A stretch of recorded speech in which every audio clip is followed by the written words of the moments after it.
Good morning. Good morning. Let's turn down the music, shall we? Let's get it down. There you go. It's over in the background. That's fine. This is the Motivator Show alongside, usually, Empress Abner. She'll join us shortly. But this is a good day. This is, in fact, an outstanding day. Because I'm feeling really, really, really good today. Almost the end of this year under the Gregorian calendar. Yeah? The 24th of December. So I say to those who are Christians, of course, season's greetings and Merry Christmas to you. Okay? I say to those who are followers of our traditions, I say, enjoy your period of Oshun.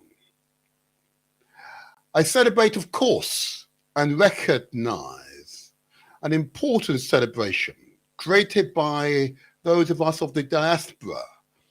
We will give recognition during this program to Kwanzaa. But we'll come more to that later on. In fact, I'll put up the bit of artistry that was designed for us for this one. There you go. So now those of you who can view us via YouTube under The Motivator Show, that DE space The Motivator Show, DE Motivator Show, get that right? Yeah. You can find us on YouTube, so you can both hear and see my persona, as it were, okay? I hope you like the piece of artistry that has been produced for us, okay? And of course, similarly, if you are viewing us via Facebook, you will be able to enjoy our image via Facebook Live, again, under The Motivator Show, okay? And whilst you're there, don't forget to give us a like, a thumbs up, as it were, or indeed subscribe to be notified of future programs and their content. And I'll just put up the sign again. Oh, there we go. Let's put up this one, shall we? There you are. You can subscribe, you can press the thumbs up, like, or share with your friends and families. There you are. Let's go back here, shall we? Okay. So here we go back to the original. There you go. Or those of you who are addicted to audio, of course, you are also able to listen to us via galaxyfewi.net. I repeat, galaxyfewi.net. I'm told that the Zeno app might be a really good, useful tool to access us via galaxyfewi.net audio. Or if you're unable to get through for whatever reason on that channel, you can of course find us on Mixcloud, again under The Motivator Show, DE space Motivator Show on Mixcloud. Again, why not just simply subscribe there? No cost to you. You're simply notified of future programs. Viewing us via Facebook and YouTube, give us a like. That gives us an affirmation that the content that we are producing here is to your liking, okay? And we're on the right direction. I'm noting the numbers who are subscribing and who are liking is increasing every other week, so I'm really pleased about that. Never expected it to grow as much as it has.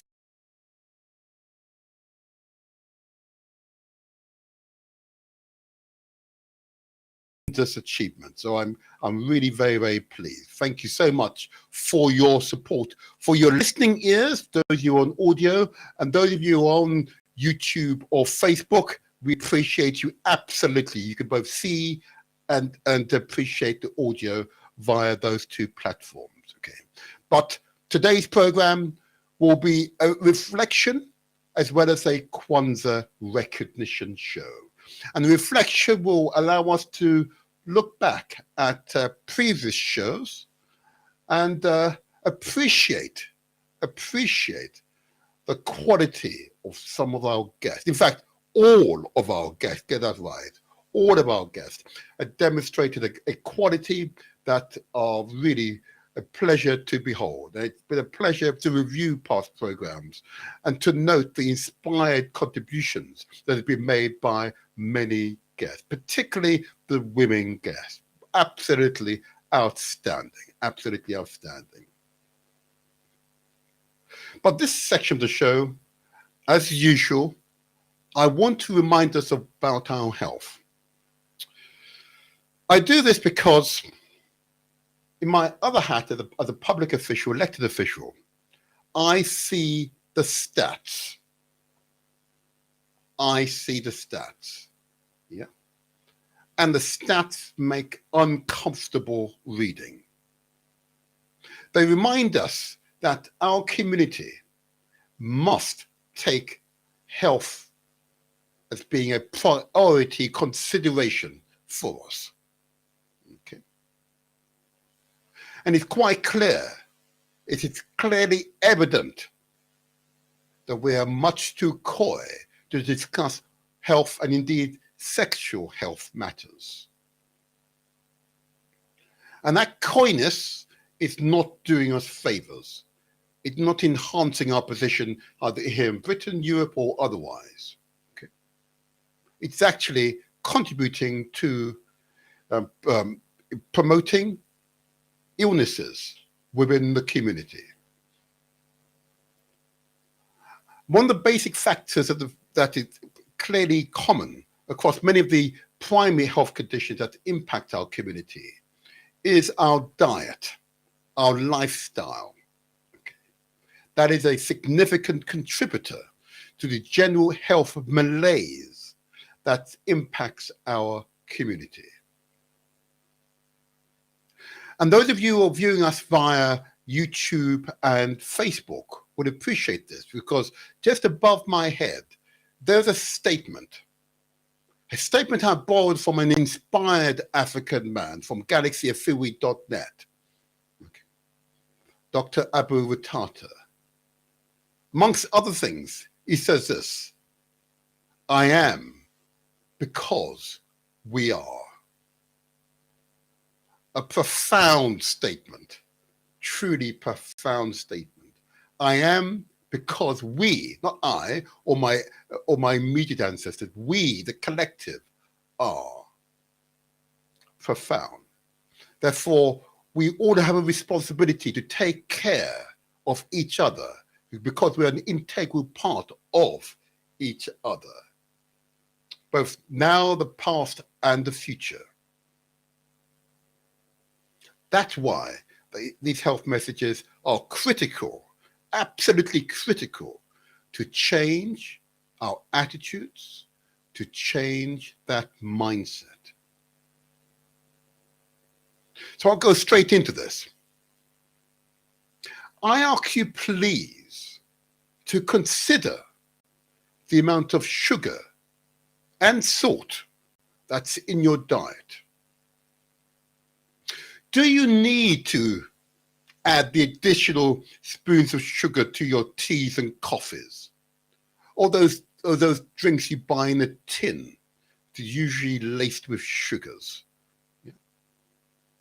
Or indeed, eat those cakes, and this time of the year, I know there's a propensity to eat lots of sweet foods, so-called foods. Mm-hmm. I simply ask you to consider the amount of sugar and the potential consequences eating sugar every day. And it may not affect you tomorrow or next week or next month or next year or even the next decade. I still ask you to consider the implications. Because we've had guests here who've made it quite clear, very clear, that the excess consumption of sugar can have a detrimental impact on our body, on our physiology. And the typical example of this is, of course, diabetes. And many of you will recall The wonderful speech given by the Vice Chancellor of the University of West Indies, Dr. or indeed Professor Hilary Beckles, when he noted an epidemic of diabetes in the Caribbean. Here in Britain, whilst it's not quite epidemic levels, it is way above the average for the rest of other communities. Ourselves and Asians definitely are adversely affected by diabetes and all of its consequences. You recall an earlier guest I had, the nutritional pharmacist, Elijah Timop, when he noted that what happens in our bodies is that the process of generating insulin, that our pancreas become numb to sugars. We've been overwhelmed. In other words, become toxic, in other words. And those of you who have diabetes would understand, would definitely understand. You recall that the chef I had on the program, Lyndon, he himself has diabetes, but he'd been able to control it because he's a chef. He understood he had to change and modify his food and his lifestyle in order to manage and suppress his diabetes. Because as far as I'm aware, and unless others can suggest otherwise, there is no known cure for diabetes. Once you've got it, you've got it. But it can be suppressed, so it has not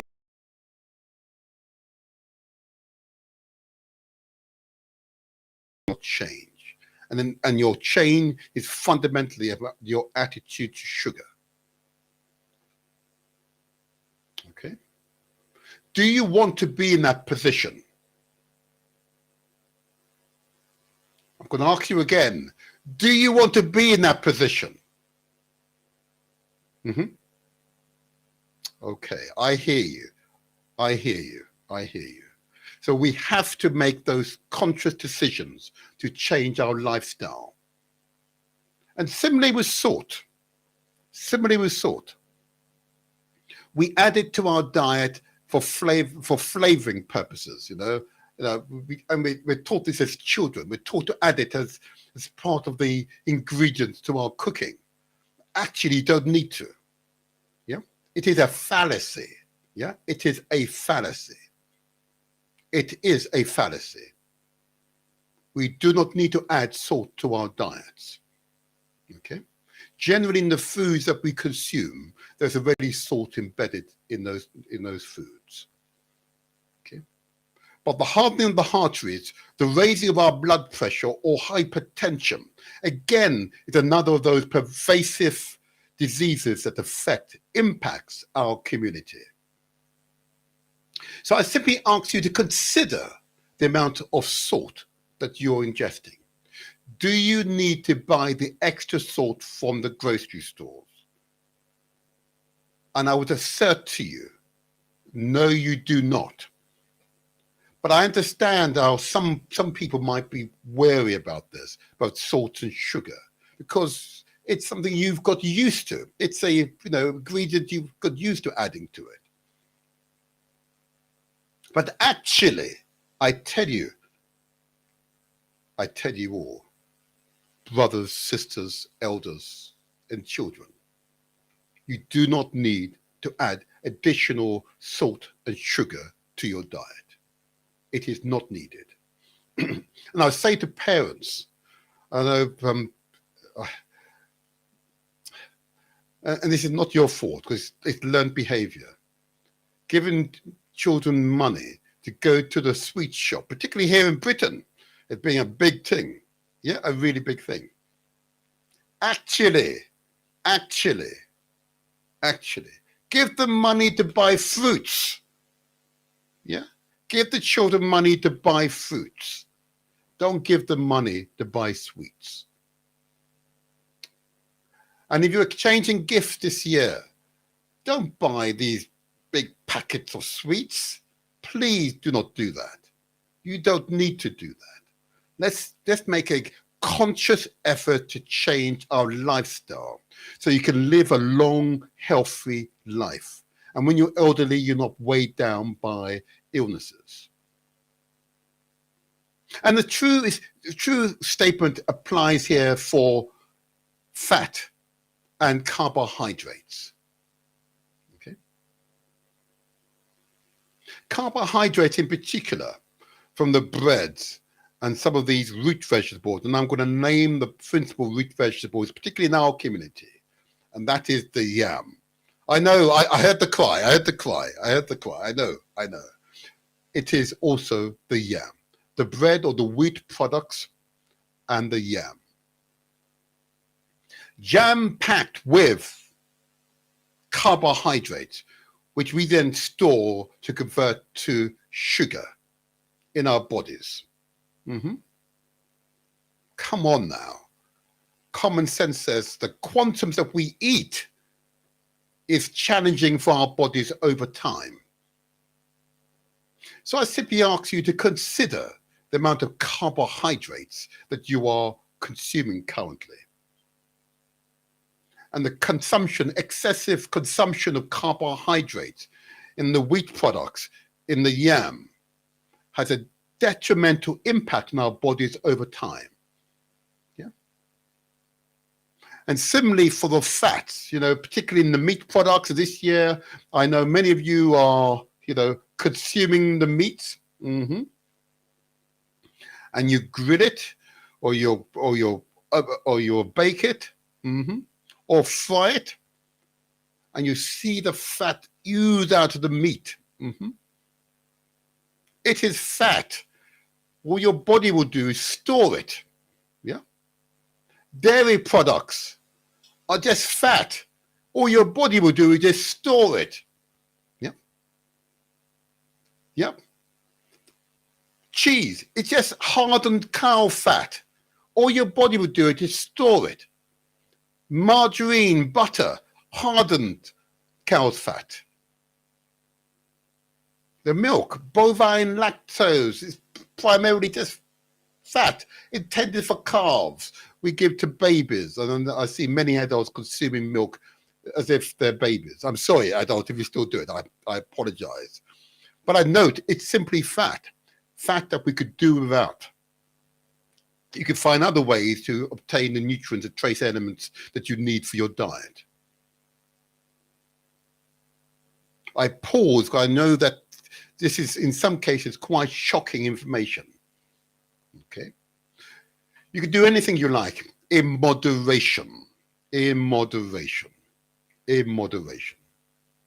Those of you who fry, particularly in vegetable oils, etc., you know for certain that the fats from the vegetable oils, particularly sunflower and these so-called vegetable oil that you can buy, are actually toxic over time in our bodies. I urge you to think carefully about what you're doing, what habits you've formed. I know it's difficult to change those habits.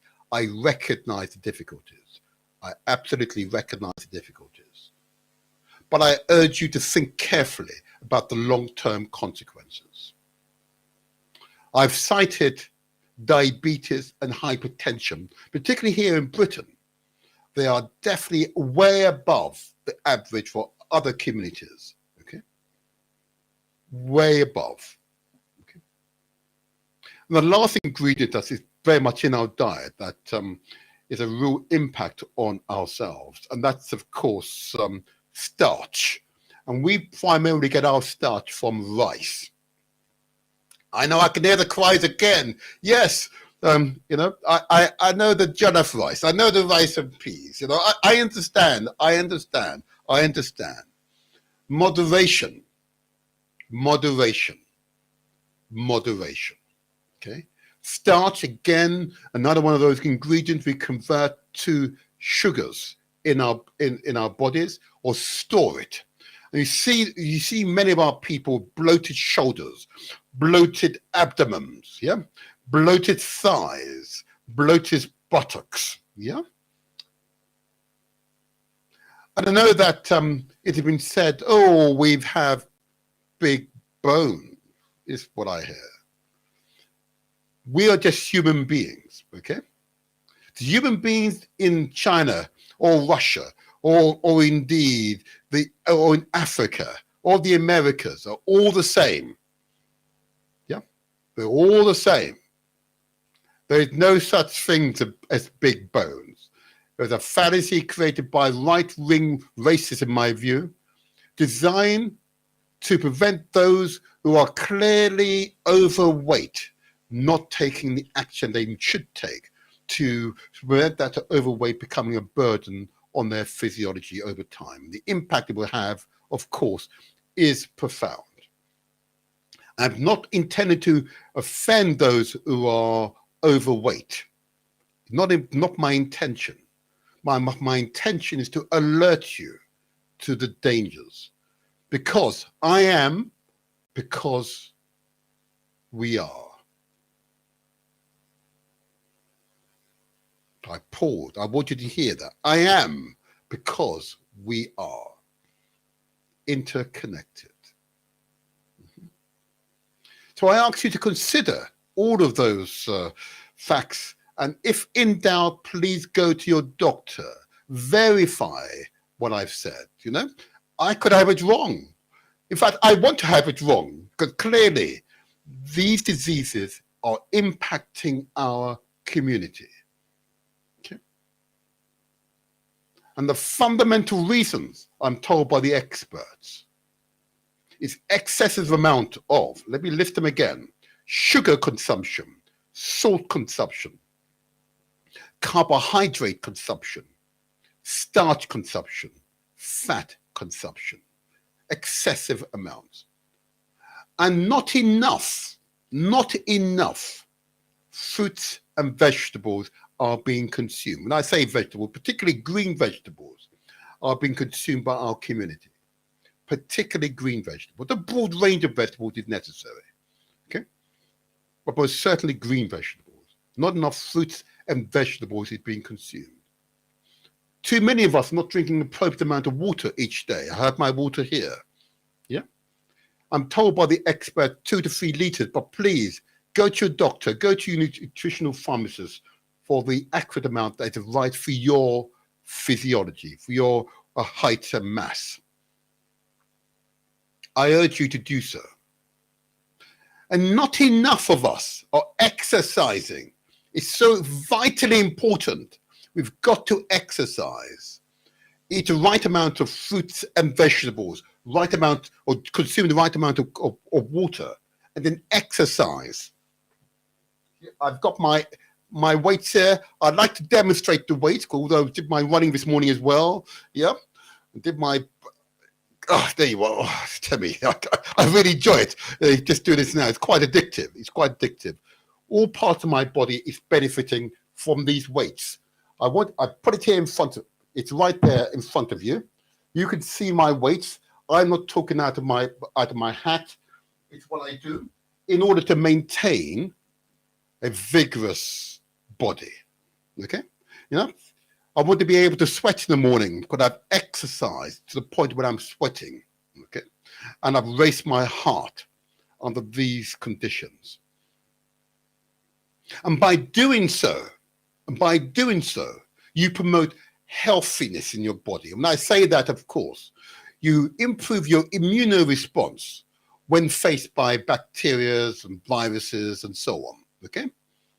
You improve your general well-being, your outlook on life, because you're making a conscious decision to maintain a strong physical body by feeding it right and exercising it right. And of course, you're also expanding your sense of self because you're seeking to preserve yourself through your deliberate actions. And remember, the whole purpose of these shows is to translate words into action and to remind everybody, if there was any doubt, let me put it up on my screen. There you go. Yeah?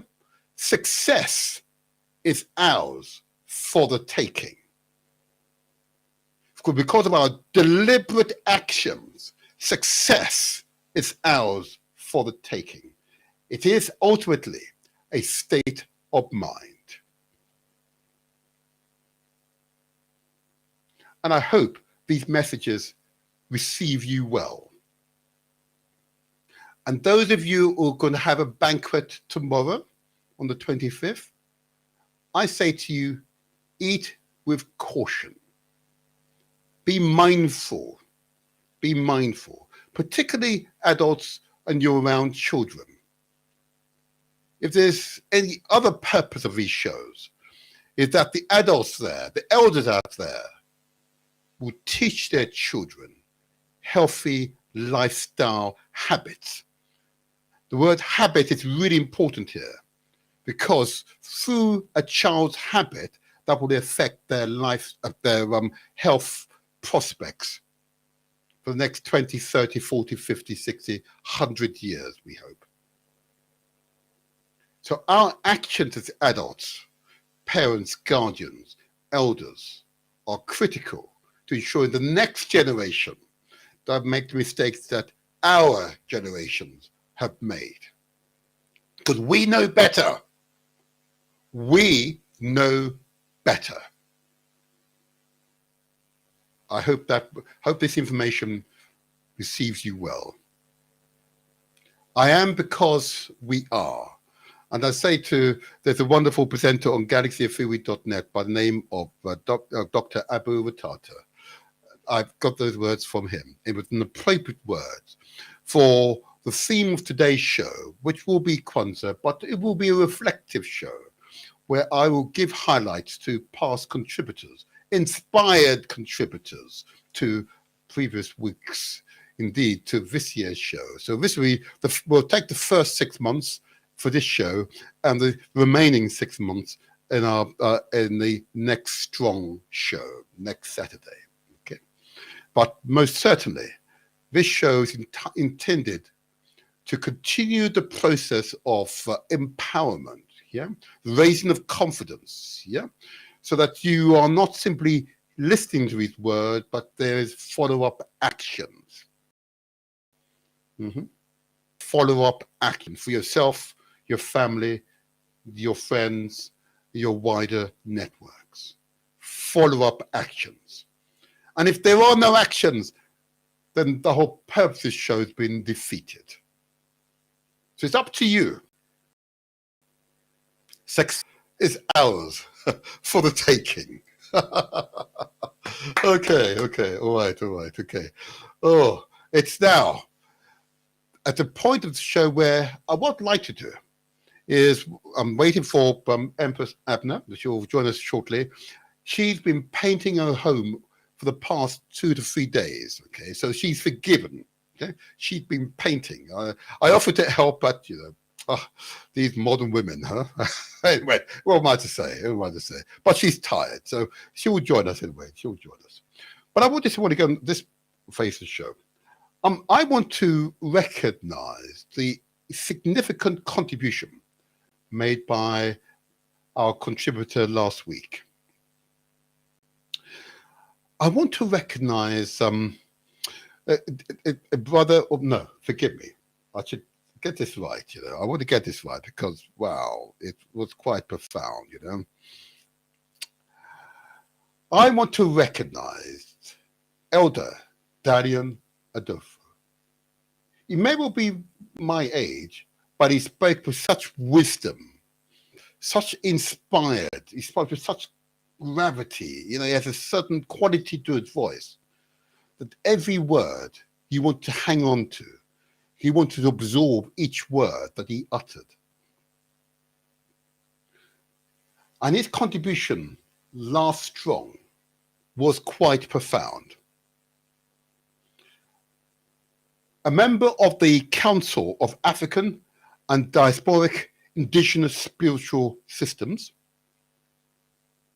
which is currently have a petition. They're petitioning government that if you go to court and you're asked to swear that swearing should not be limited to the Gregorian, to the religions of Abraham. Yeah, just to be clear.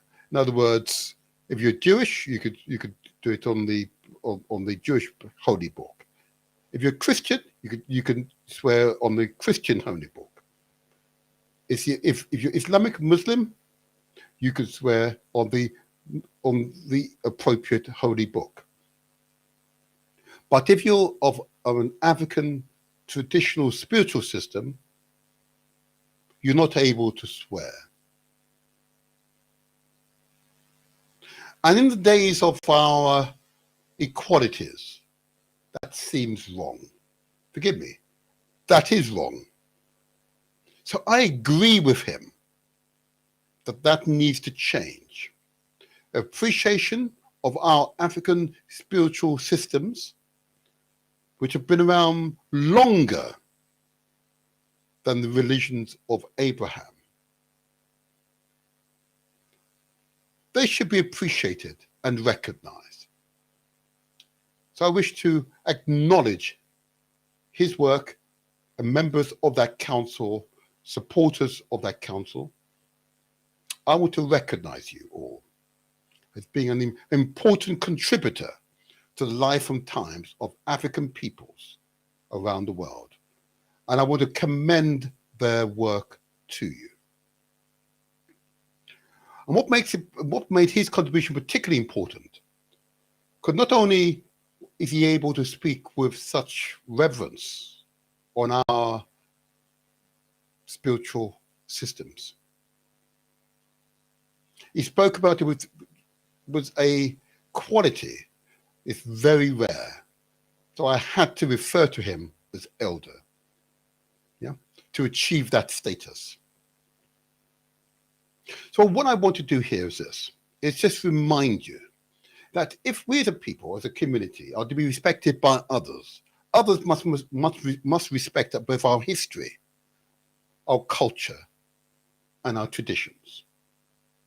Mutual respect for each other is the ingredient that makes for successful relationships between peoples. I pause there because I want that to sink in. Because I know for some, many indeed, it is challenging. And of course, last strong, we recognize Oshun, the wonderful divinity. Okay. Now, I will put the Oshun up on screen, of course. So Oshun, of course, the goddess of divinity, femininity, fertility, beauty, and love. I pause. This was before, and I have to say this, I know that there's some English people and others watching this. This particular deity came long before the god of Odin. Mm-hmm. I pause there. I need this to sink in. Because the whole purpose of these shows is to tell the truth. Because the truth shall set us all free. Long before those gods were conceived by the peoples here in Europe, Scandinavia, and so on.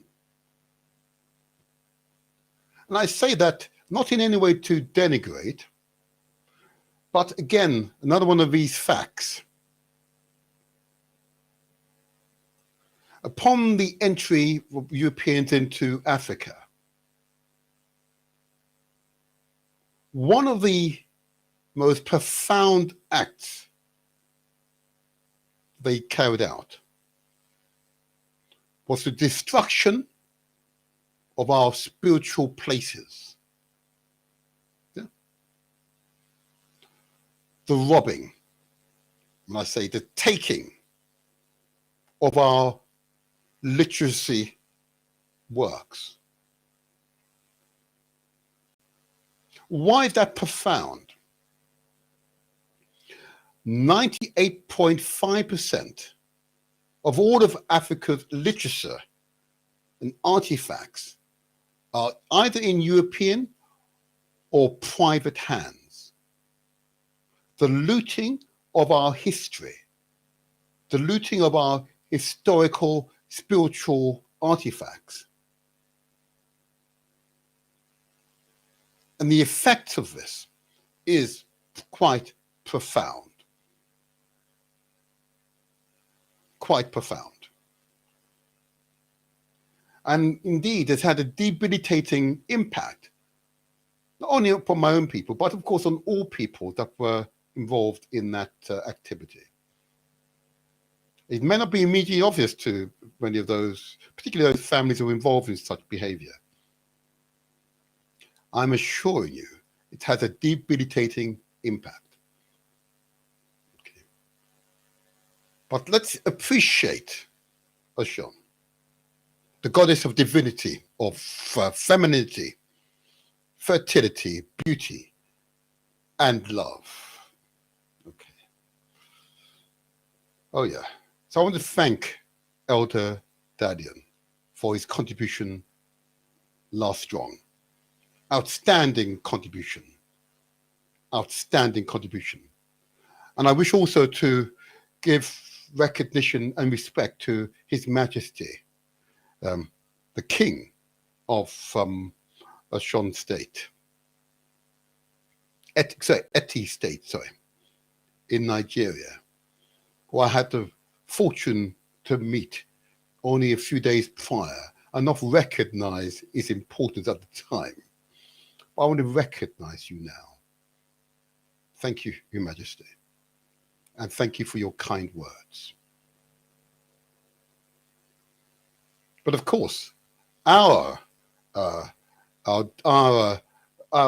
African monarch lines, royal lines, again, go back thousands of years.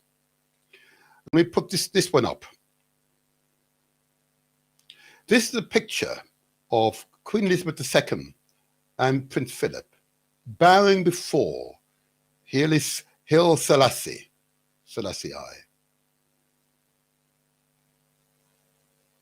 I pause there because Haile Selassie of Ethiopia, okay? I put it on the screen deliberately, okay? I put it on the screen deliberately. I'm going to keep up there for a few more seconds.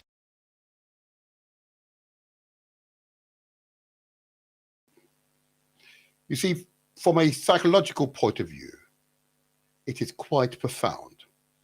It is evident that the traditions amongst royal families is that you bow to the family with the longest lineage. Yep. You bow to the family with the longest lineage. I just want you to, I want that to sink in to those of you who are viewing this.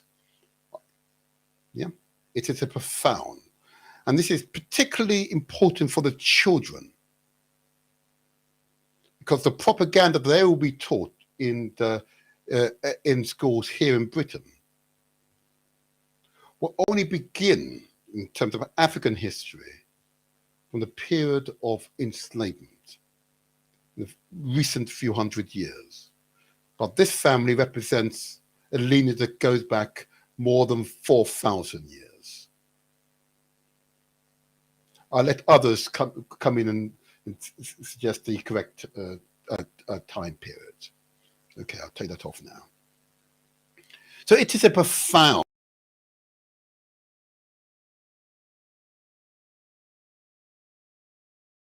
the community, my community, that were in doubt. That is an illustration of the facts. A further illustration of the facts. I want you to hear it and be empowered by it. Okay? Hear it and be empowered by the facts. but because the truth will set us free.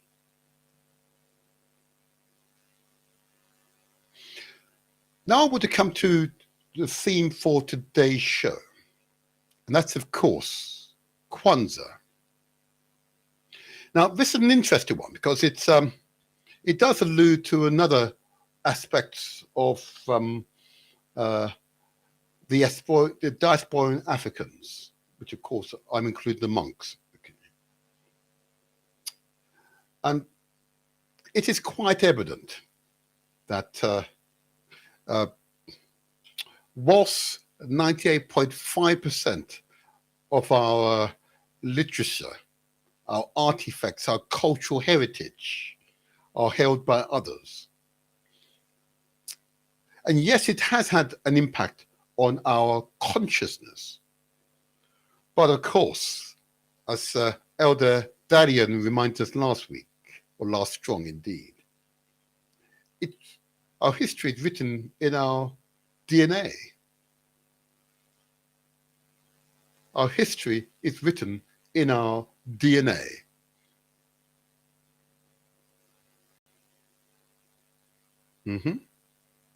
I pause there because I want that to sink in. Our history is written in our DNA. Another aspect of the health messages I should have had, and I'll add at this point, as part of my broad health regime, which I've outlined earlier on, I meditate. Coming at one with my environment, my surroundings. And taking that time to allow and to breathe with a depth that is powerful. Okay? What I'm doing is feeding my mind, feeding my spirit by meditating. And coming at one with my environment, with my surroundings. And those of you of African heritage will recognize what I'm about to say. Therefore, becoming at one with our ancestors, those who've come before us and whose memory are written into our genes.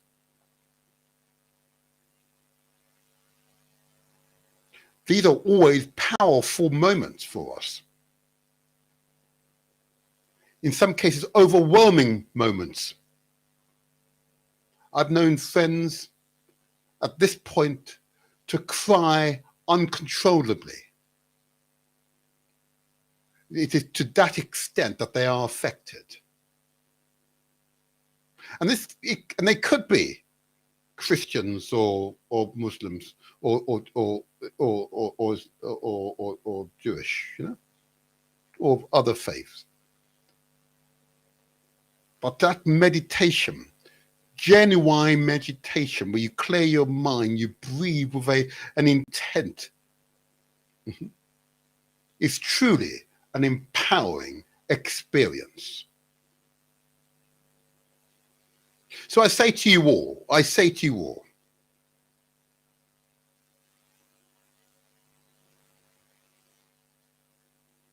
think carefully about each of your actions. Consider the implications of your actions.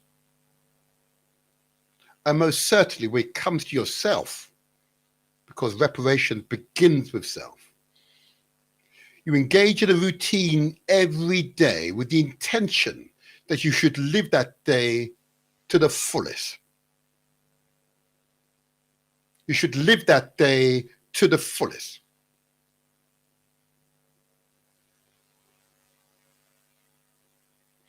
So let me move on now. I want to discuss Kwanzaa with you all. Why is Kwanzaa here? Why would we celebrate Kwanzaa when it's a relatively recent concept? What is the significance of Kwanzaa? I hear you say. I hear you say, right? I hear you say. And I have to smile because I recall a child asked this question of me. It was already invented in the 60s. Okay. And also I've heard members of my community who come to Britain directly from the continent ask a question. And this is a fair question to ask, because after all, why would diasporan Africans devise a celebration in which many of them not even visited Africa? It's true, isn't it? Many have not visited Africa. And I hear that very often, either through their mouths or by their actions. And I know that it is difficult to believe. Okay, I'm aware of Nigerians who visit Jamaica, and all they can see are members of their village in Jamaica. I'm aware of Jamaicans who visited the motherland of Africa, and all they can see are members of their families in the faces of every person they see on the street.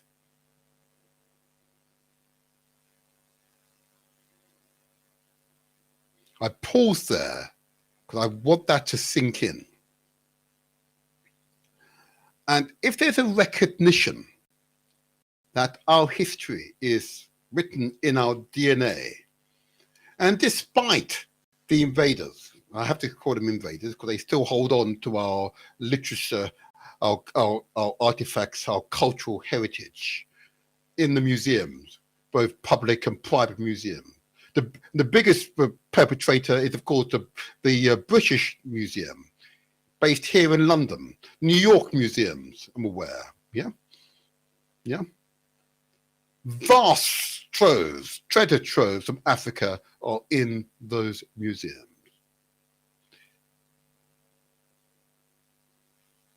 I pause again. I want that to sink in.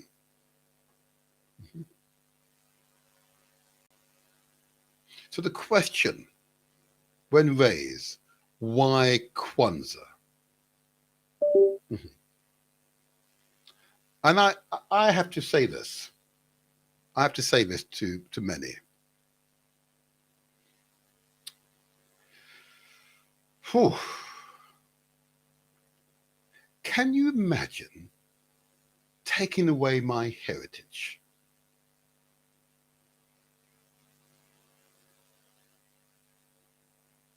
Can you imagine?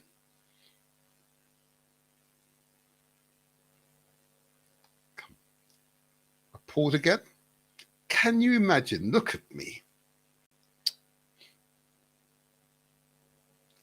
And there are millions of me, both in male and female form, in the Caribbean, in South America, in Central America, North America, in Europe, in India, in Australasia. Can you imagine taking away their heritage? We're attempting to take away their heritage. Can you imagine doing such a thing? It was quite clear. I was speaking with His Majesty a few weeks ago, because he's part of that African royal lineage,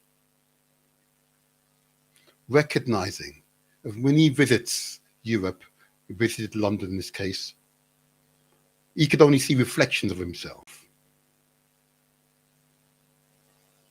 And whilst he didn't use the word lament that so many of us will hear, it was quite evident he wanted to reach out. He wanted to hold hands. He wanted to create bonds. He wanted to remind us of who we were.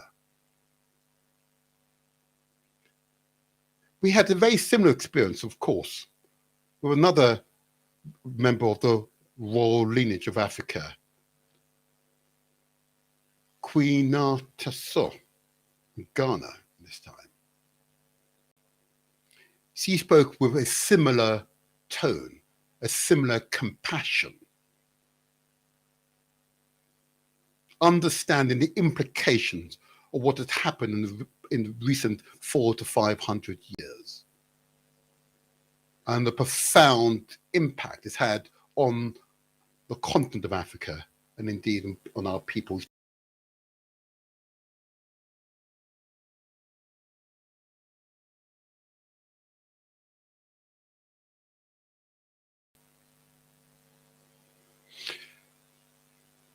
She, Her Majesty, His Majesty.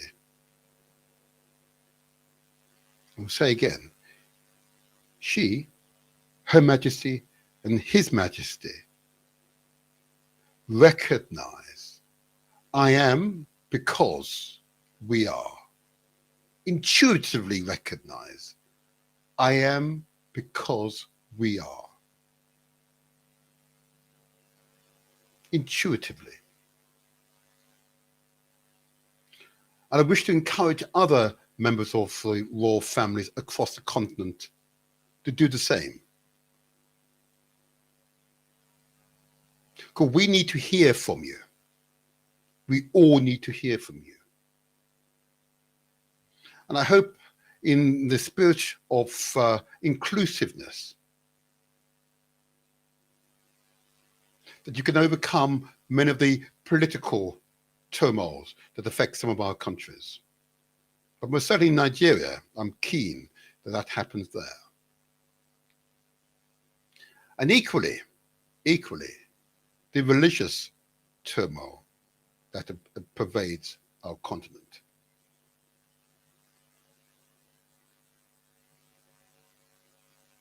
Reparation begins with self. We've got to self-repair. And that process is well underway because it's written in our genes. It is written in our genes.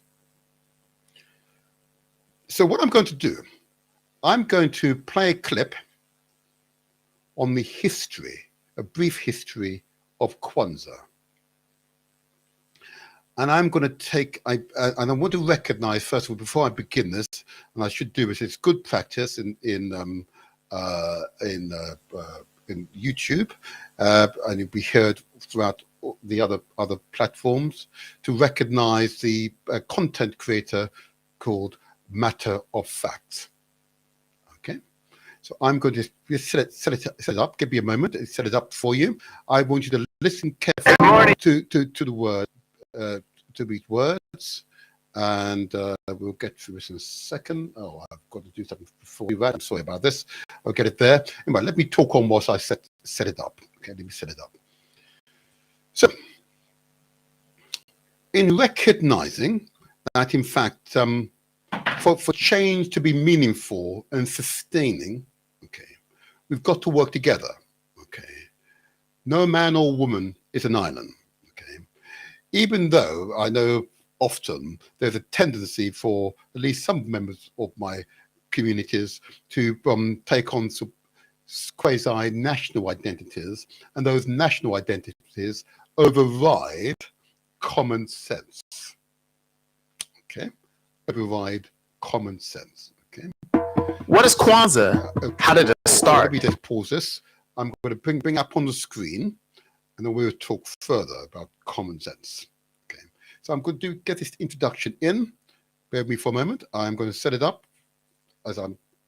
There we go. And let's get it in there. I'm ready for you right now. And there we go. Now, there we go. Right, there you are. All the technology is there. And listen. These questions will answer. Thank you for watching The Matter of Fact. Please like and subscribe to the channel for more fact answers to unusual questions. Dr. Maulana Karenga, American professor of Pan-African Studies at Long Beach, established Kwanzaa in 1960 during the aftermath of the Watts Ride and the Black Freedom Movement. Kwanzaa is a non-religious African-American holiday that celebrates family, community, and culture, and commemorates African heritage of Black Americans whose history was stripped away by the slave trade. They also gave African Americans an alternative to the Christmas holiday and an opportunity to celebrate themselves and their history rather than imitate the dominant society's practice. Professor Karinga believed that Christianity was a white religion that black people should shun. But as Kwanzaa gained mainstream acceptance, Professor Karinga changed his position so that practicing Christians would not be alienated. As stated in the 1997 book, Kwanzaa, A Celebration of Family, Community, and Culture, Dr. Karinga said Kwanzaa was not created to give people an alternative to their own religion or religious holidays, but to reaffirm and restore our rootedness in African culture. So Kwanzaa is a cultural rather than a religious holiday and can be celebrated regardless of a person's faith tradition. Many African Americans who celebrate Kwanzaa do so in addition to observing Christmas. Kwanzaa's creation also underscores the essential premise that you must have a cultural revolution before the violent revolution. The Cultural Revolution gives identity, purpose, and direction. The name Kwanzaa derives from the Swahili phrase Matunda ya Kwanzaa, meaning first fruits. First fruit festivals existed in southern Africa and celebrated in December and January with the southern solstice. The celebration dates back to ancient Egypt and Nubia. Professor Karinga chose Swahili as the language of the festivities because it is a Pan-African language, not necessarily defined by a particular region or tribe. Also, Professor Karinga was particularly inspired by an account he read of the Zulu festival Unkosi Wosalawa. He decided to spell the holiday's name with an additional A to have a symbolic 7-letter. Now that we have a brief history lesson on Kwanzaa, let us talk about the 6 exciting you might didn't know about the holiday. Number 1, Kwanzaa centers around 7 principles. The 7 days of Kwanzaa are a time of celebration, meditation, and recommitment. The focus is on the Nguzo Saba, or 7 principles. On each of the 7 nights, the family gathers near a table containing 7 Kwanzaa symbols. A child lights one of the candles on a kinara or candelabra. On the first day, the black candle in the center is lit, followed by alternating the red candle on the left and the green candle on the right. After lighting the candle, the family discusses one of the Nguzo Saba's principles. Individuals are encouraged to reflect on the principles throughout the holiday and to embrace them in their own lives. An African feast called the Karamu is traditionally held on December the 31st. The Nguzo Saba are central to the celebration of Kwanzaa and to the African-centered values that embrace the importance of celebrating one's own culture through meaningful, constant remembrance and connection to the ancestors. The Nguzo Saba emerged from Kawada philosophy, which evaluates the best of African thought and practice. Now that we have a better understanding of the Nguzo Saba, or the 7 principles, let's discuss each principle that represent a different day of Kwanzaa. The first principle will be Umoja, or unity.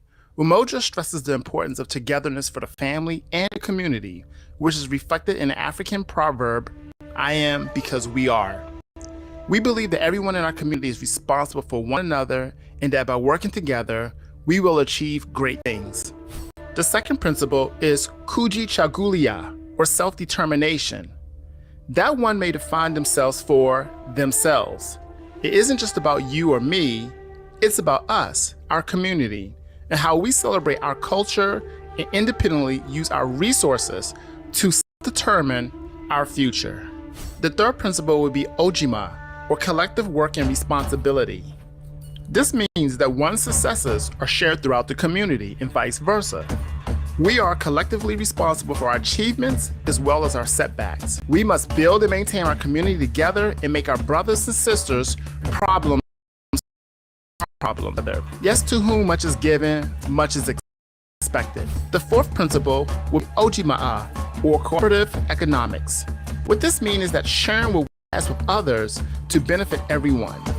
It teaches us to support one another and to build businesses that benefit the whole community and help it thrive. The fifth principle would be Ni'a, or purpose. This is self-reflection and action and meaning.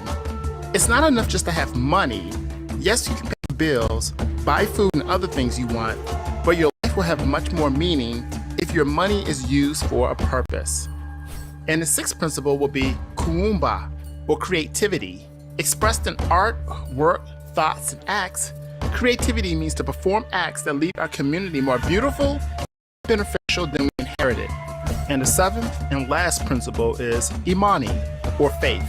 To believe with all our heart in our people, our parents, our teachers, our leaders, and the righteousness and victory of our struggle. The second interesting fact about Kwanzaa are symbols. Kwanzaa has several key symbols that are used as artifacts to teach, remind, and inspire those in the application of Kwanzaa principles. The basic symbols used to celebrate Kwanzaa are: number 1, vibunzi, or ear of corn. The vibunzi, or ear of corn, symbolizes fertility and nurturing during Kwanzaa. Thus, one ear is placed on the mkeka for each child in the family. If there are no children in the home, 2 ears are still set on the mkeka because each person is responsible for the children of the community. Africans are reminded that child rearing is communal or tribal affair that involves virtues of discipline, respect for others, compassion, and charity. The second symbol would be mazio, and they are the crops that represent African harvests and acknowledgement of productive labor. And the third symbol, as mentioned earlier, is mkeka, and that is the Kwanzaa mat, which represent a foundation of our tradition and history. And the fourth symbol will be kinara. Kinara is the candle holder that represents continental Africans as our roots. And the fifth symbol will be muhindi. Muhindi is the corn that represents our children and our future. And the sixth symbol is Mishuma Asaba, is the group of 7 candles that represent the Kwanzaa 7 principles, Nguza Saba. And the seventh symbol is Kikambecha Omaja, is the unity cup, which represents the principle of unity as the basis of all Kwanzaa principles. And the eighth symbol is Zawadi, or gift that represent the commitments made and kept. And the ninth symbol would be Bandera, also known as the Afro-American flag, Black Liberation flag, the UNIA flag, is the flag which is a supplemental symbol and color that represents black as the people, red is the struggle, and green is the future and hope. And the 10th and final symbol is a poster of the 7 principles of Nguza Saba. This will be printed and displayed. The third interesting fact about Kwanzaa are its gifts. They're homemade and educational. In order to avoid the over-commercialization of Kwanzaa, gifts or zawadi handed out to family members on the 7th day of Kwanzaa are often homemade. These gifts are meant to represent encouragement, self-determination, success, and growth for the person receiving them. Some participants buy books, music, art, accessories, or other culturally themed products, preferably from a Black-owned business. The fourth interesting fact about Kwanzaa are its colors. The colors black, red, and green are a reflection of the Pan-African movement, representing unity for people of African descent worldwide. Black represents the people, and red is for the noble blood that unites all people of African ancestry, as well as the bloodshed during slavery and the civil rights movement. And green is for the rich land of Africa. And now the fifth interesting fact about Kwanzaa are its United States Postal Service stamps. The first U.S. postage stamp to commemorate Kwanzaa was issued on October the 22nd, 1997 by self-taught artist Cynthia St. James. Her designs were revalued 3 times to 33 cents, 34 cents, and 37 cents in 1999, 2001, and 2002. A total of 133 million Kwanzaa stamps were produced in 1997. Artist Daniel Minter introduced a new self-adhesive 37-cent Kwanzaa stamp on October 16, 2004. In October of 2020, a new Kwanzaa stamp designed by art director Antonia Akala and Andrea Pippins was part of the Postal Service Forever stamp compilations. And the sixth and final fact about Kwanzaa, a few U.S. presidents have wished the nation a happy Kwanzaa.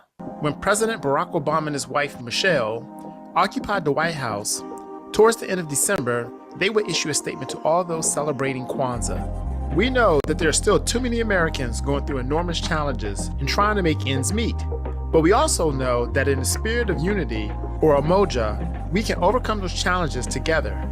Presidents Bill Clinton and George W. Bush released similar statements during their time in office. Thanks for watching. Please subscribe to the Matter of Facts channel, and please like and click on the bell for notifications of future videos.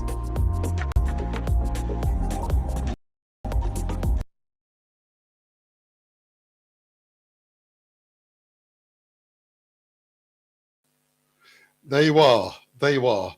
Wasn't that impressive?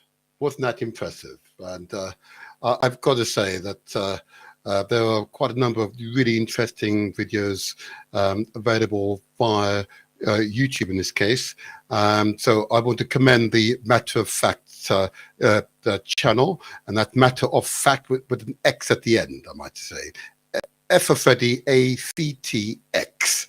Okay, I commend that channel to you all. Outstanding channel. Well done. Well done.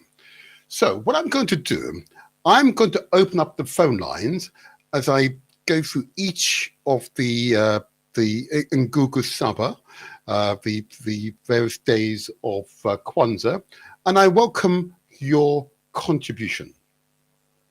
The whole purpose of these shows, I remind you, is to empower, to inform. Yeah, they're intended. They are intended to not only empower, inform, but there should be actions that precede these interactions. It's not here. I'm not here for us to sit on our bodies, read a book, or watch a video, and go do something completely different. This should produce a meaningful action. Okay, it should affect you in some way. Okay, and if it's not affecting you, I want you to tell me why it's not affecting you, so I can do better. Because we must affect each other if we are to create the unity, the strength that we absolutely possess. Okay, again, I am because we are. Okay, so I'm going to put on the screen, if I can get the right caption up here. Does that work? There you go. It's on the screen now. Those of you who are viewing us via YouTube and Facebook under the Motivator Show, DE space Motivator space show. You can find us, and you can see at the bottom of the screen the telephone number is scrolling along, which of course, to call the studio, it's 0208 133 5616. Now that's a Skype number. So if you're on Skype, wherever you are in the world, you can find us again under the Motivator Show, and that call will be free to yourselves. Okay, if you are a Skype a user, so you can find us that way. If you are overseas and you wish to contribute to the show, I believe you simply take off the first zero. So it's +44 208 133 5616. I say again, if you are overseas, it's +44 208 133 5616. And if you're in the UK, of course, it's 0208 133 5616. Most of you should know that number by now, but it's on the screen. I welcome your contribution to this part of the show. So there you are. The phone lines are open much earlier than usual. If this time it's actually opened, there you are. So let's address the issue of Kwanzaa and the various. I think this is going to be another important aspect of the show. Well, I want to go through each of the days systematically, and I want to do it in such a way that we're able to understand the meaning of each of these days. And you heard the narrator begin that process of explaining the meaning of each day. Okay, but I want to do it slowly this time. But of course, some of you will note that there was an American accent and might say, well, it's the American thing. No. Dr. Karenga recognized a deficit, okay? A deficit caused by the fact that 98.5% of all of our literature, which is a voluminous amount of literature, was either burnt, destroyed, or is retained in the big museums here in Europe or in America, or indeed other places in the world. Okay, our artifacts, our cultural heritage is in those public and private collections. And indeed, those who are the custodians, the curators, okay, within the community were targeted and killed. Just imagine, I'll give you an analogy, and I forbid this to happen, that if every member of the Anglican Church here in Britain was targeted and killed, murdered by interlopers, okay? Those who are the custodian of the Anglican Church, Christian Church here in Britain, that would have a profound impact on Britain. A profound impact on Britain. To magnify little Britain, okay, across a continent which is nearly 800 to 900 times its size, with more than 1 billion people. Okay. And you've had hundreds of years, centuries, to systematically kill and murder the curators, the custodians of a people's culture, heritage, and history. That might have a debilitating impact on British people, wouldn't it? We Africans are but human beings. Yes, it's had an impact. But I remind you, it is written in our genealogy. And therefore, it was inevitable that Africans around the world would rebuild that which was destroyed. Okay, there you are. So let me move on. As I said, I'm happy to take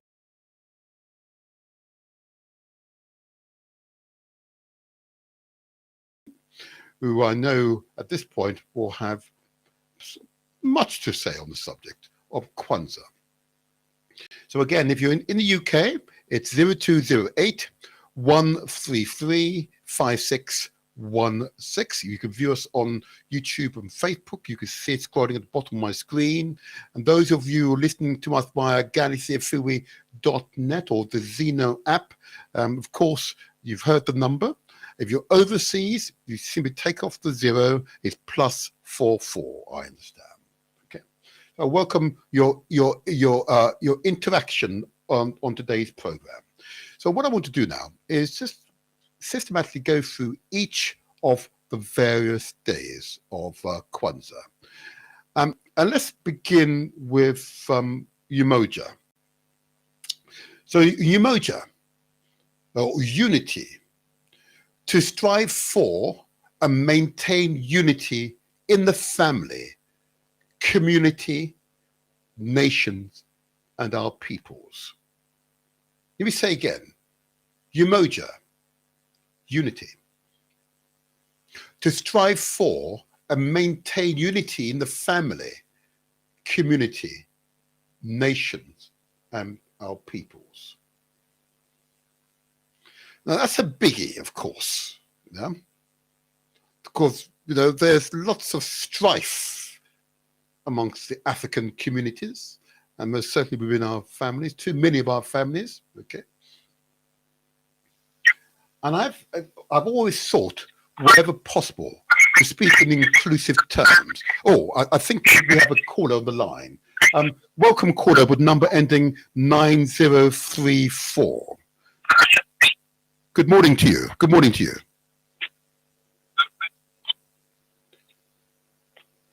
Welcome, caller, number ending 9034. Can you hear us? Good morning. Oh, good morning. Who am I speaking with? Brother Akram. Oh, Brother Akram. Oh, are you overseas or the UK? No, I'm back in the UK at the moment. Oh, yeah. Right. Okay. Good to hear from you, sir. How are you? How are you? Yeah, so far we give thanks, you know, always give thanks. And, you know, when you look around in the world and you see what is happening with many of us and our people, you always have to give thanks for what you are achieving and what and where you are. rising, rising another day at least, Yes. Yeah. I mean, a friend of mine, he just came out of his place, walked to his car, and another car come and just boom, he's dead. He's gone. He's no longer here. Yep. That's how life is. This is most certainly true. We should strive to live it to the full. Yeah, exactly. Yeah, yeah. But interesting. The Nguzo Saba, the Kwanzaa that you were deliberating this morning. Yes. And you started with the moja, which is unity, is the key factor. That's right. But it's been there for a very long time, and especially the cooperative side of it. And I'm just wondering, why is it not reaching many of our people? Why is it that it's not sinking in to our people? This the idea of this great thing that we have that should unite us. And as I said, I travel around and I look at the cultures, and I say, look at the Polish people. They have a cultural center. I look at the Irish. They have an Irish cultural center, right? You have the Muslims, and they have their cultural centers. Yes. Where is our cultural center? I have to say, if I may, but I hear you. But I want to urge you to not feel down, okay? Because, unity is a principle and practice that begins with the family. Now, adults and children must respect and approach unity as a moral principle of family and community, not simply a slogan, as it were. Okay? Well, I agree with you, but the point is, what I'm saying is, as I look around, and in my last 30 years or so, trying to reach out to our people, right? And I can see the feedback coming that many of our people really are not interested in our culture. Many don't. All right, let me give them. Hold on, hold on there. Hold on a second. Yeah. Again, I've not seen evidence that people of African heritage, okay, whether you're from the Caribbean, the Americas, or indeed from the continent, okay, are not interested. Okay. Now, I say this to you. The family must be centered in a sort of African cultural tradition. Now, the focal point of unity, not simply the children or genders, but must be also of intergenerational. In other words, you are and utilize a particular technique to promote the cooperative movement. Okay? And as you know, we had here on this show only a few weeks ago, one of the leaders of the cooperative African movement here in the UK, Sean of the Pentecostal Credit Union, which is a part of this wider effort. They own assets of running into billions of pounds. So I see tremendous opportunities and tremendous growth. Okay, and I would suspect that there's an old saying: if a tactic that you're using is only having minimal effect, there's up to the wielder of the tactics to modify it so you can increase its impact. Okay. And maybe you and I should sit down and discuss tactics. Because I know, following the show that I did on the Pentecostal Credit Union, the PCU, that more than 300 members of the community took up accounts, and I hope a number of them have become active members of that credit union, okay, that cooperative union, okay? And it is my intention in the early part of the forthcoming year to have the young people's board members of the PCU to attend here on this show and discuss with us why they are youth members of their board, of that board, you know. And in them, I assert to you, Brother Akram, is the future which you envisage, okay? That's where, so I suggest to you, I suggest we should sit down and look at alternate strategies in order to promote the credit unions, cooperative unions within the community. Honestly, I'm very optimistic for the future. Very optimistic. Well, okay. You know, as I said, you know, it is slowly picking up. Yes. Okay. Yes. One of our members, you probably know him very well, Brother Adote. Okay. Yes. Uh-huh. Yeah, and he's gone back to Ghana, and he's now set up a cooperative that is not just a thing, but basically for Africans right across the continent. Okay, and he's opening it up, and he's working on that tremendously. As I said, when he came to us, he just wanted the credit union. Yeah.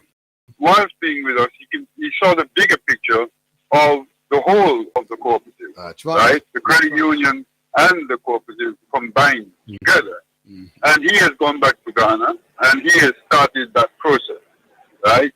But as I said to you, you know, I'm not saying that there isn't things happening. There are little things happening. But one of the things for me, I always think big. Of course. Okay? Absolutely. I always think big. Absolutely. And you mentioned something earlier about England fitting into Africa. Well, I can tell you, England can fit into Africa 100 times. Okay? I think he's greater than that, but anyway. Right? Yeah. It can fit into Africa 100 times. Okay? That is the equivalent size of Africa. Right? And the fact is that, as you rightly say, this little small place, right, has even got a bigger, well, up until about 10 years ago, there were more vehicles in this country than the whole of Africa combined. Yeah. And that is to show how the poverty that we're in and how far we have to go. Right? Just this little country with more vehicles. And over my years of study, people may say, oh, vehicles, but the importance of vehicles is that the countries that I see growing faster are the countries with the biggest transport, easy access to move around. Okay, right? But if I may, at that point, Akram, if I may, at that point, and I would make this really important point. But the guest I've had most frequently on this show is in Ndidi Ishowa, okay? A campaigner in Nigeria for reform of the Nigerian political system, okay? One of the wonderful articles noted that the wealth in Africa is not in its natural resources, it's the technologies that derive from those natural resources, okay? Powerful statement which has stuck with me ever since. And I call that name now Ndidi, and I hope you're well there, Ndidi. I hope you're listening. I say this to you, that in fact, a further tactic for you is that we must see technological transfer from those places where the technology exists to Africa. It does mean, again, my brother, it does mean we must invest in young people, okay? In those young people who are aspiring. We must invest our wealth into them. Give them a good start in life so that they are able to establish their own businesses. They're able to train in those technological professions which are critical to the 21st and 22nd century. Okay? In other words, they must study biology. They must study technology. Yeah, they must study the microorganisms and so on and so on. Okay, it is absolutely essential that we invest in young people. So maybe I say to you, my brethren, that again, if you really want to embed the future, your future should be you should focus your efforts on inculcating in young people the idea of the cooperative movement. Okay? They are the future. Inculcate the ideas so it becomes their ideas, and they will develop those ideas long after you and I have gone. How about that, my brethren? How about that? No, well, 100% I agree with you. I mean, that is the part, as I said, of developing the cooperative, and if many of our people can also see, because what I'm saying is, okay, and I'm looking at it from this perspective. We have many of our brothers and sisters who are in prison, and many of them are very intelligent. They come out, they cannot get a job, right? Now, where do they go for jobs? They go for jobs to Richard Branson and to all of these other people, right? Where are we? You know, I remember when I had my shop, many of our people who came over from Montserrat, just like how the Indians do, I was able to give them employment. You understand what I'm saying? I do, certainly. Until they find their feet. Let me just contribute to that particular point. And it's really an important point to make, that only 4%, I repeat, 4% of our children get involved or have contact with the criminal justice system. 4%. 96% of our children never do. In fact, their primary focus in life is to obtain a really good education, to study to a very high level, to gain a profession so they can become good husbands and wives in the future. 96% never have contact with the criminal justice system. So we've got to be really careful in articulating the position of our children. But more importantly, you know, I'm based here in London, in my little borough of Southwark. And you be aware that I'm an elected official as well. Okay. Part of a principal feature of my portfolio is specifically designed to help those who are furthest from the job market or experience barriers from the job market. So in my portfolio, we've got millions of pounds that we are devoting to helping particularly young people who've had prior contact with the criminal justice system to gain useful employment, to take them away from those nefarious adults who would use them for their nefarious activities so that they can become economically viable members of our community. Because the overwhelming majority of them are economically viable members of our community. And I can assure you there's enormous efforts underway to ensure particularly our children are not so damaged that they no longer contribute to the community. So be hopeful. The future is bright. And remember, success is ours for the taking. Come on back, my brethren. It is there for the taking, but we mustn't get away from the look. We are one of the smallest I have to say one of the smaller minorities compared with the Indians and so forth and the other Arabs and so forth here. And we're less than 2 million of us. But look at the prison population of us. Look at the mental homes of us, okay? It's one of the highest of all these communities. So what I'm saying is that, you know, all these things need to be tackled. And what I'm saying is, okay, people go into prison, and when they come out, they cannot get a job, and they continue repeating going back into prison. Now, if we had the ability to employ these people, and I know many of them, because at our mosque, we have had many people who have been into prison, come out of the prison. Yes. And they have been reformed by joining, you know. I mean, people used to go masjid because we used to invite them and they come. And they say, look, we didn't have a family. Now we have a family, and they started changing their lives. Now they stop all the street things that they used to do, and they have gone into looking after families, as you say, okay? And what I'm saying is our wider community, our cultural centers should be there to take up this mantle, right? Okay? That our own cultural centers should be there to take up that mantle, where our young people go and meet other young people, other young black people from Trinidad, from Jamaica, from all of these places. Nigeria, right? From Ghana. And Nigeria and Ghana and so forth, right? We need to have our cultural center where this matter takes place. It doesn't. And when our children hold on. Again, my brother, you cannot say it doesn't, because absolutely it does. I encourage you to use a search engine and put in African cultural centers or Caribbean cultural centers or meeting places.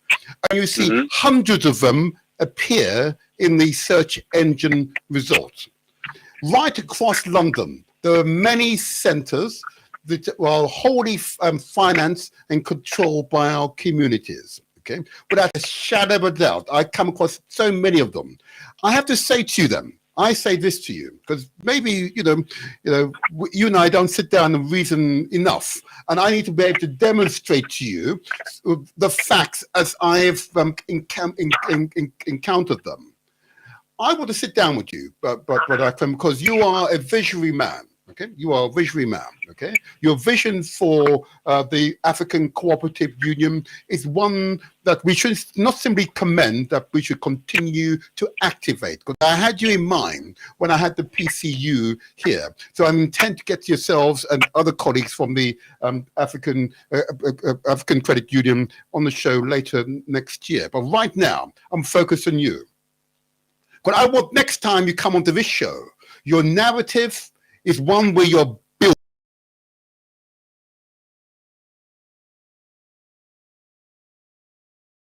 to do is build on top of what is there, to expand it, to make it bigger, increase the mass, increase the growth, increase the height.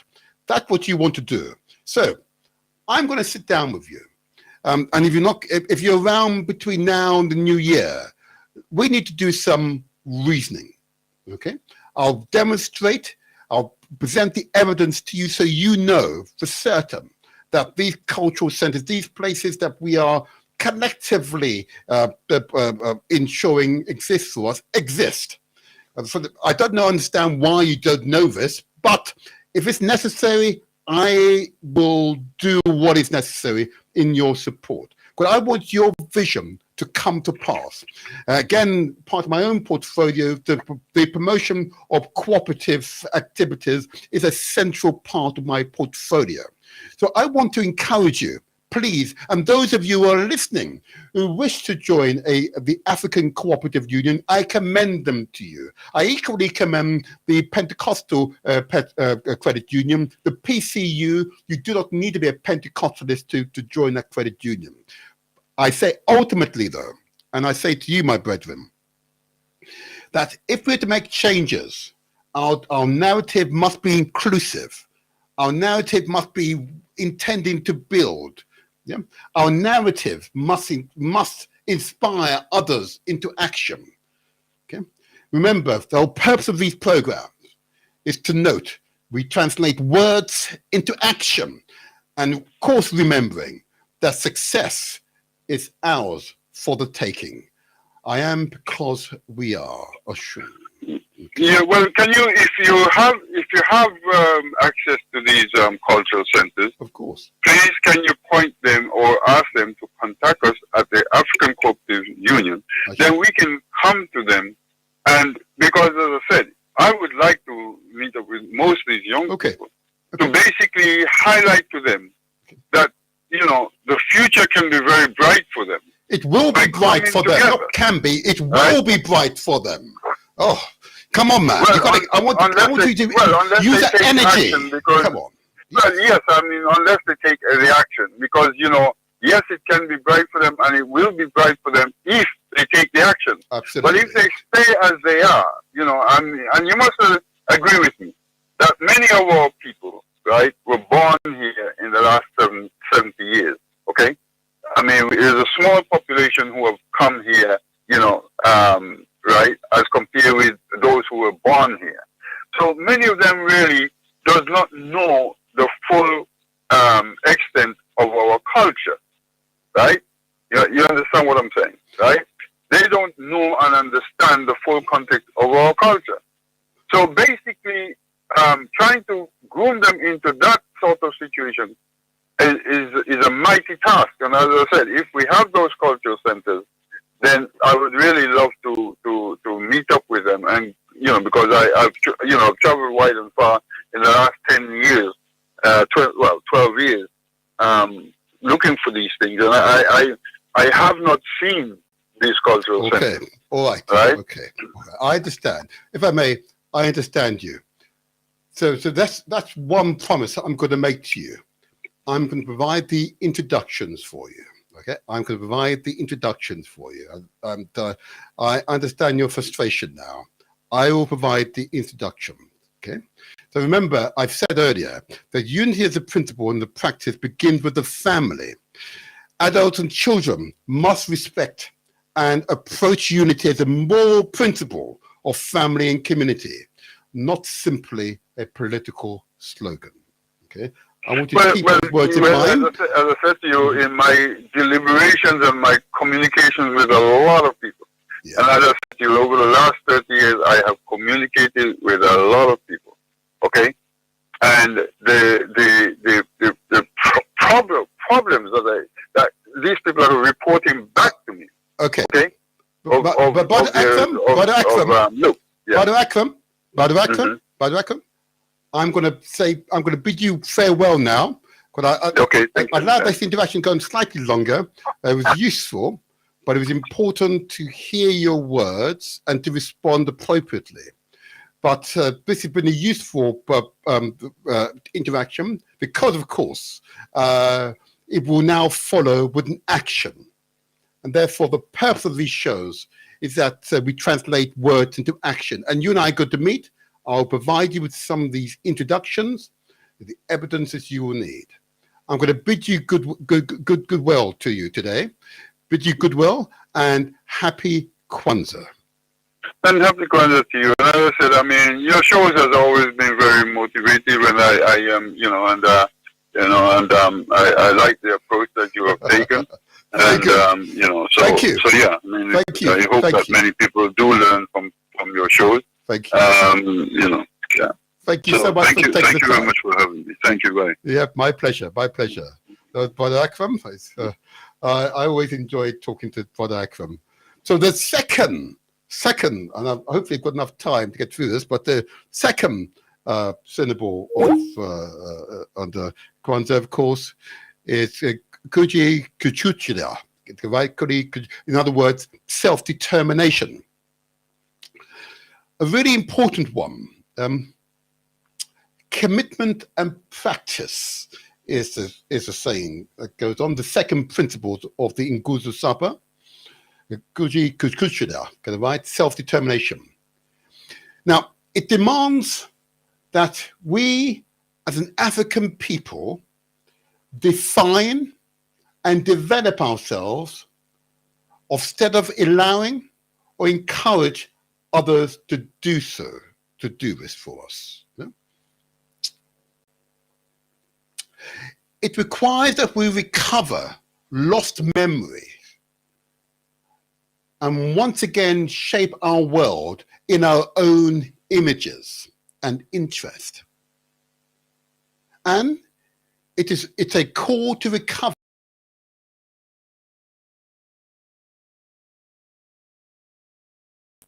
and make our own unique contribution to the forward flow of human history. Self-determination. A truly important principle of the Nguzo Saba, the second principle. Self-determination. I'm going to say that one again because it's pretty profound as one digests its implication. And this second principle, self-determination, this to express itself in both commitment and practice. Commitment and practice. Like a lot of the issues I've tackled this past year requires commitment and constant practice.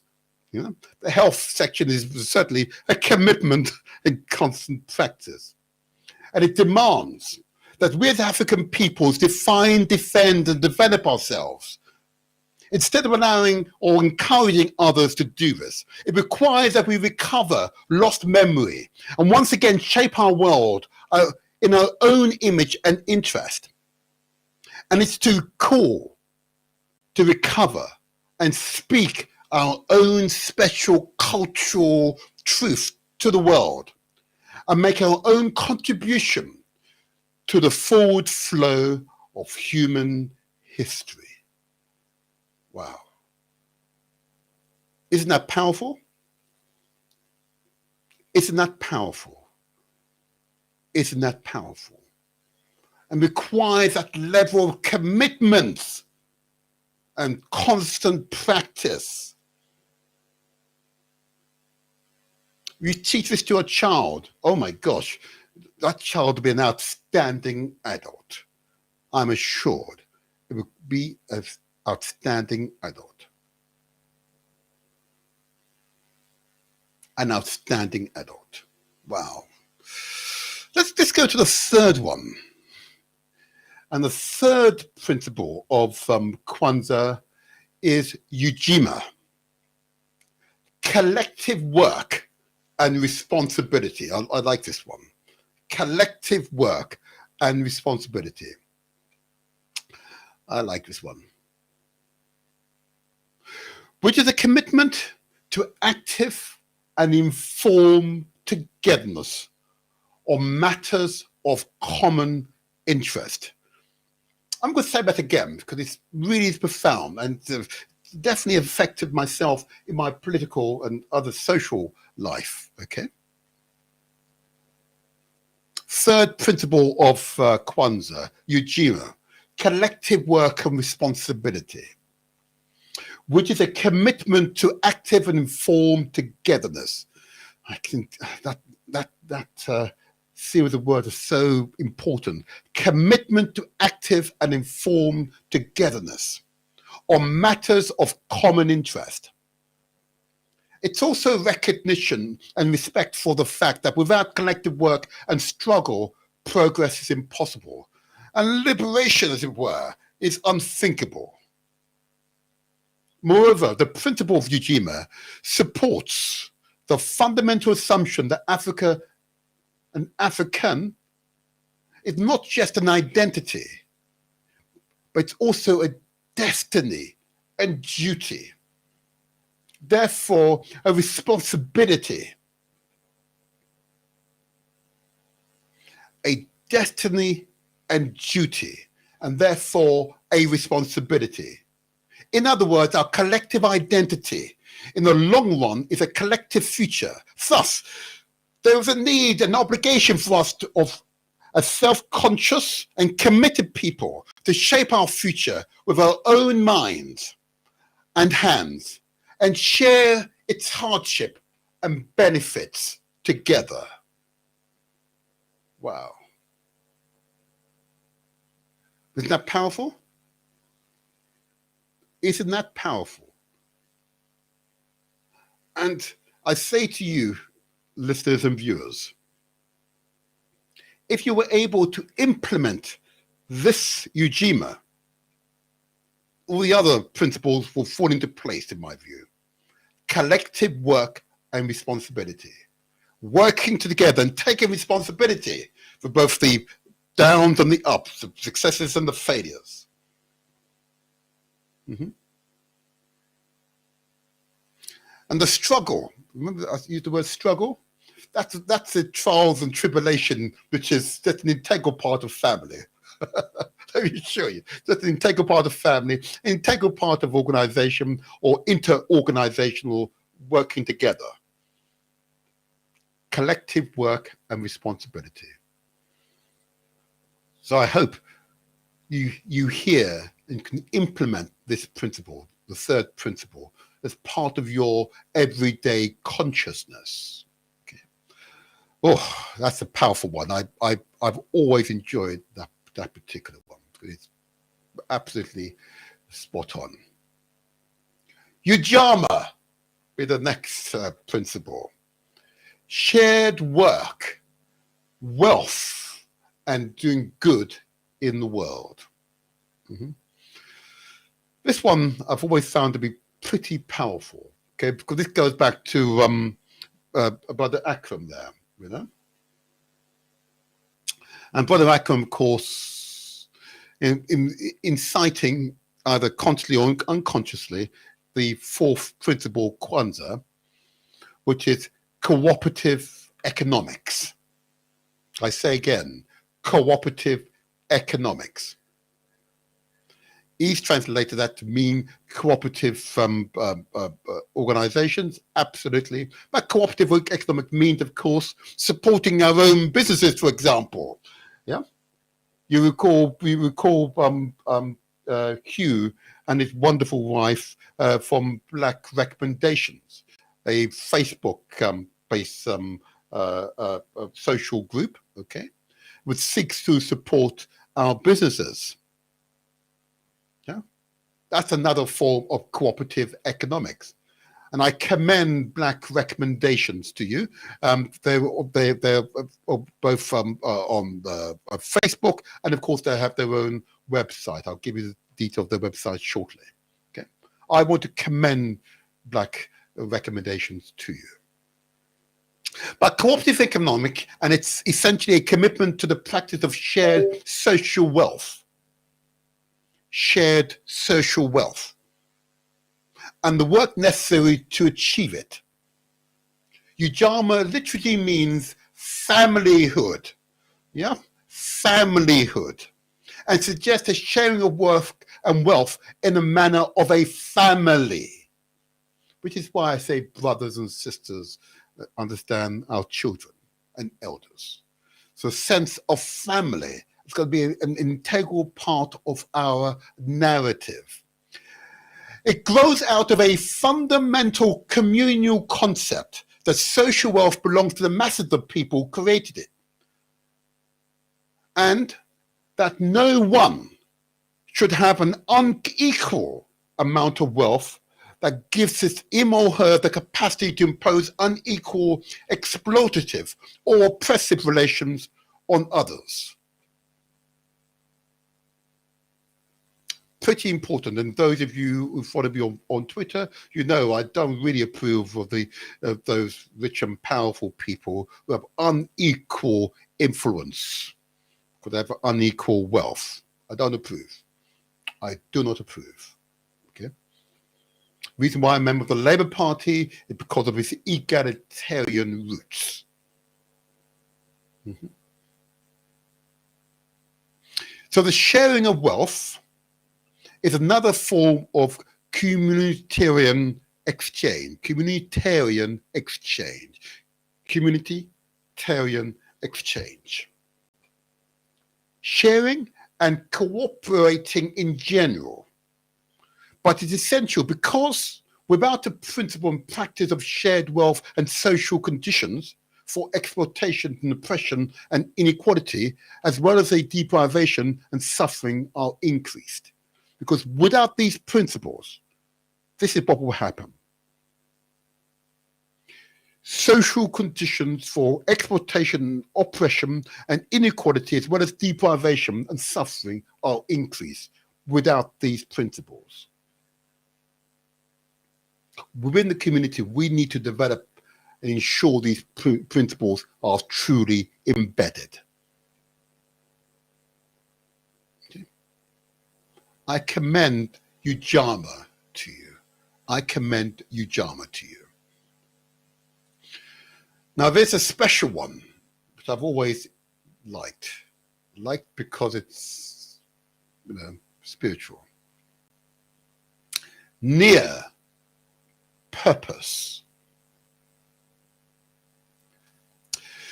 To make our collective vocation, the building and developing our community in order to restore our people to their traditional greatness.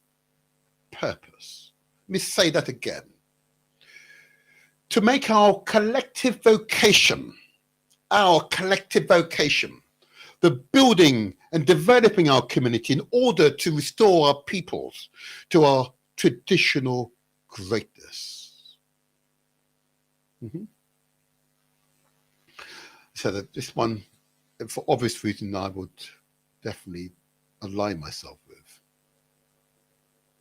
So near and purpose, which is essentially a commitment to the collective vocation of building, developing and defending our community, its culture and history, in order to regain our historical initiatives and greatness as a people, and to add the good and the beauty to the world. The assumption here is that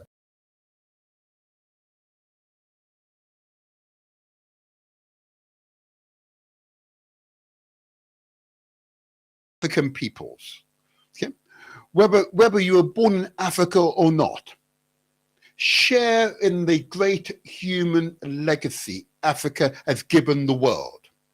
The legacy is one of having not only been the fathers and mothers of humanity, but also the fathers and mothers of the human civilization. So having introduced in the Nile Valley civilization some of the basic disciplines of human knowledge, it is this identity which gives us an overriding cultural purpose and suggests a direction. That is what is to mean. We say we are the fathers and mothers of human civilizations, but have no business playing the cultural children of the world? Clearly, that doesn't make any sense, huh? The principles of Nia then makes us conscious of our purpose in the light of our historical and cultural identity, which is essentially a commitment to the collective vocation of building and developing and defending our community, its culture, history, in order to regain our historical initiatives and greatness as a people. Praise be. Powerful, powerful Nia. And Kuamba, creativity. I'm surrounded by creative Africans every day. And this one is such a powerful one, to do always as much as we can in the way we can in order to leave our community more beautiful, more beneficial than we inherited it. Wow, powerful. And I'll be brief with this one. So this is the sixth principle, and logically follows from and is required by the principle of Nia. It is a commitment to being creative within the context of national community, vocation of restoring our people to their traditional greatness, and thus leaving our community more beneficial and beautiful than we inherited. Therefore, each generation inherits it. The principle has both the social, spiritual dimension and is deeply rooted in the social and sacred teachings of African societies. And a lot of those teachings are in the British American Museum, the American museums, the Berlin museums, yeah, in their private collections. It's all there. They know the truth. They know the truth. They know the truth. And increasingly, we will remind ourselves of the truth because it's written in our DNA. And the last of the principles of Kwanzaa, okay, the 7 principles. That's, of course, Imani. To believe with all our heart in our people, our parents, our teachers, our leaders, and the righteousness and the victory of our struggle. Success is ours for the taking. And I'll just read this one because it's an interesting one to behold. So the seventh principle, Imani, faith, which is essentially a profound, enduring belief in the commitment to all that is of value to us as a family, community, people, and culture. Faith is to put forth at the last principle as unity is put forth as the first principle for a definite reason.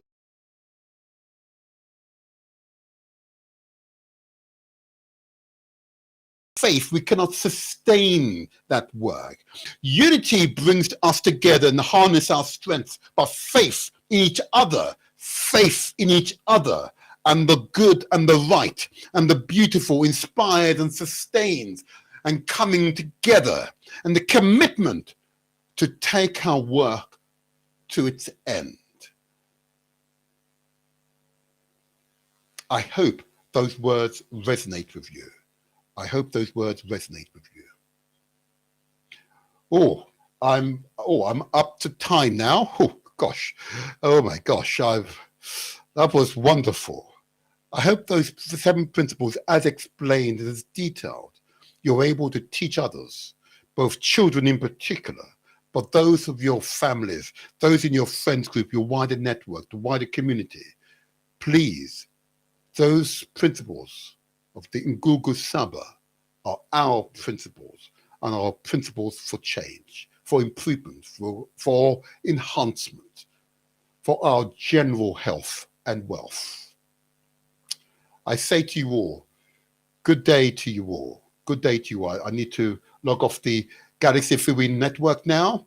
Let the next presenter come on. But this has been a beautiful occasion. I want to thank you for listening. Thank you for viewing this particular episode.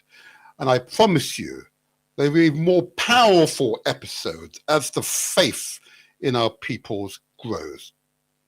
The faith will most certainly grow. Be in no fear. The faith will most certainly grow. I'm just going to say before I close off one more time, Imani, faith, which is essentially a profound, enduring belief in the commitment to all that is of value to us as a family, a community, a people, culture. Faith is put forth as the last principle of the Ngugu Saba, as unity is put forth as the first principle of the Ngugu Saba, for a definite reason. It is to indicate without unity, we cannot begin our most important work, but without faith, we cannot sustain it. Unity brings us together and harness our strength, but faith in each other and the good and the right and the beautiful inspires and sustains the coming together and the commitment to take the work, our work, to its end. And with that, I say to you all, I bid you all a good, strong. Enjoy this special time. I remain the motivator, where we translate our words into action and where success is ours for the taking. Praise be, Oshun, Oshun. Until the next time, I remain the motivator.